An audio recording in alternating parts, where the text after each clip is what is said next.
Kagulat World.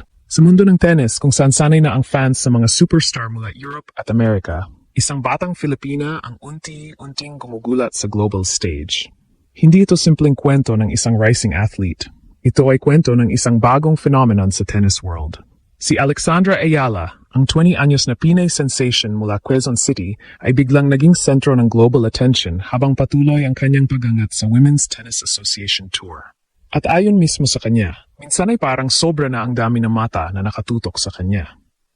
Habang nasa Stuttgart, Germany para sa Porsche Tennis Grand Prix, nagkaroon ng pagkakataon si Alex na magbahagi ng kanyang saloobin tungkol sa biglang pagdami ng atensyon mula sa media at fans. Inamin niya na sa level ng professional tennis kung saan siya ngayon ay nararanasan na niya ang isang reality na hindi lahat ng bata ay handang harapin. Sinabi niya na maraming exposure mula sa media at napakaraming fans na sumusubaybay sa bawat galaw niya. Para sa kanya, minsan ay napakarami na nito. Ngunit sa kabila ng lahat, nananatili siyang kalmado dahil sa isang simpleng prinsipyo na palagi niyang binabanggit, ang pagkakaroon ng spoonful of gratitude. Ayon kay Alex, mahalagang manatiling may pasasalamat habang tinatahak ang buhay ng isang professional athlete. Sa ganitong antas ng sports, maraming bagay ang nakatuon sa atleta. Ang training schedule, travel arrangements, pagkain, recovery at maging ang personal na oras ay kadalasang nakadesign para sa performance. Ngunit kasabay ng mga benepisyo ay ang pressure at expectations mula sa buong mundo. Kapag wala umanong malinaw na gabay o matibay na pagkakakilanlan sa sarili, madaling mawala ang focus sa gitna ng fame, exposure at attention. Ang ganitong mindset ni Alex ay naging mahalaga lalo na habang patuloy ang kanyang pag-angat sa tennis world. Hindi naman agad dumating ang global spotlight sa kanyang career. Tulad ng karamihan sa tennis players, nagsimula siya sa junior tournaments kung saan dahan-dahan niyang pinatunayan ang kanyang potensyal. Ang isa sa pinakamalaking milestone sa kanyang early career ay nang manalo siya ng Junior Grand Slam title sa US Open Girls Singles Division. Ang tagumpay na iyon ang unang nagbigay ng signal sa tennis world na may paparating na bagong talento mula sa Pilipinas. Ngunit ang tunay na pagsabog ng kanyang pangalan ay nangyari nang magsimula siyang makipagsabayan sa professional tour laban sa mga established players. Sa isang tournament run na ikinagulat ng maraming tennis observers, nagawa niyang talunin ang ilang big names sa tour at makarating sa mas malalim na rounds ng isang major WTA event. Doon nagsimulang magbago ang narrative sa paligid niya. Hindi na siya basta promising junior. Bigla siyang naging isa sa pinag-usapang bagong mukha ng women's tennis. Kasabay ng kanyang pag-angat ay ang pagdami rin ng fans na sumusubaybay sa kanyang journey. Isa sa mga pinakakapansin-pansing bagay sa kanyang career ay ang lakas ng support mula sa Filipino community sa iba't ibang bahagi ng mundo.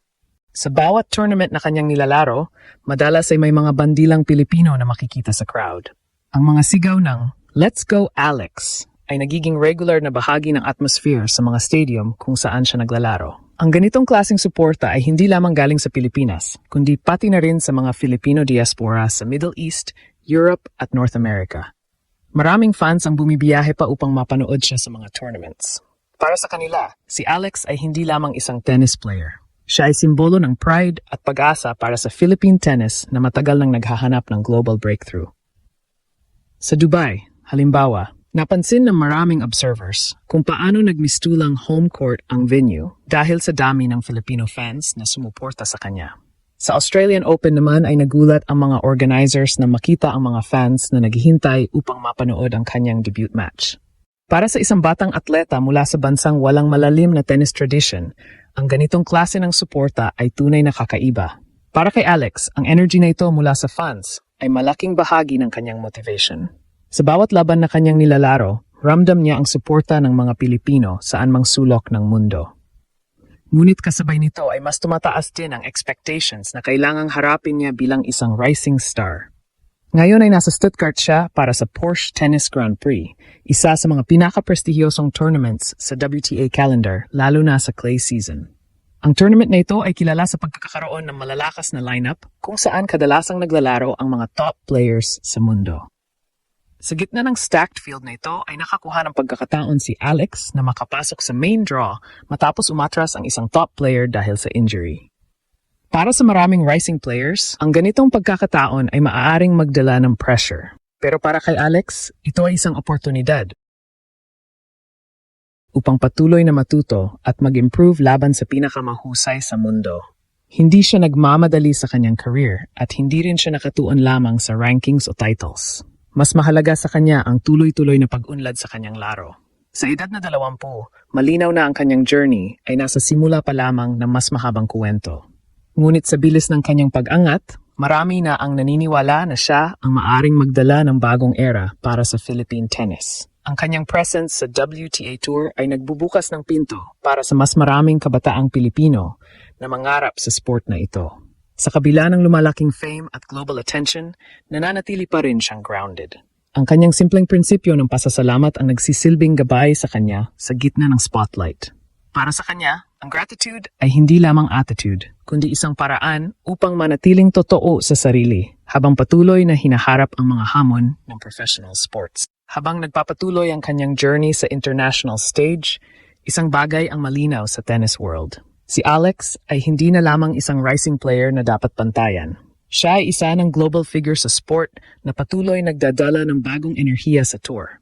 At kung magpapatuloy ang trajectory ng kanyang career, maaring ang global attention na nararanasan niya ngayon ay simula pa lamang ng mas malalaking tagumpay na naghihintay sa hinaharap. Ang batang Filipina na ito ay hindi lamang lumalaban sa tennis court. Siya ay unti-unting nagtatayo ng isang legacy na maaring magbago sa kasaysayan ng Philippine tennis. Sa mas malalim na pagsusuri, ang biglaang pagtaas ng global attention kay Alex ay hindi lamang resulta ng hype o social media buzz. Ito ay bunga ng kombinasyon ng performance, teaming at representation. Sa modern tennis landscape, bihira ang mga bagong mukha na agad nakakakuha ng interes mula sa iba't ibang fan bases sa buong mundo. Ngunit sa kaso ni Alex, ang kanyang story ay may kakaibang appeal. Siya ay nagmumula sa isang bansang walang malaking tennis tradition sa professional tour, kaya bawat tagumpay niya ay nagiging mas makabuluhan at mas napapansin. Ang kanyang presence sa mga tournaments tulad ng Porsche Tennis Grand Prix ay nagbibigay sa kanya ng exposure laban sa mga elite players ng WTA. Sa ganitong environment, bawat match ay nagiging pagkakataon upang patunayan na ang kanyang pag-angat ay hindi aksidente, kundi bahagi ng mas malaking development sa kanyang laro. Dagdag pa rito ang kanyang training background sa Rafa Nadal Academy na kilala sa paghubog ng mental toughness at clay court discipline. Mga katangiang mahalaga sa long-term success sa tour. Kung titingnan ang trajectory ng kanyang career, malinaw na si Alex ay nasa yugto kung saan ang bawat tournament appearance ay nagdadagdag ng karanasan at confidence. Ang patuloy na suporta ng fans at media attention ay maaring maging pressure, ngunit maaari rin itong maging fuel para sa kanyang growth bilang isang global tennis contender.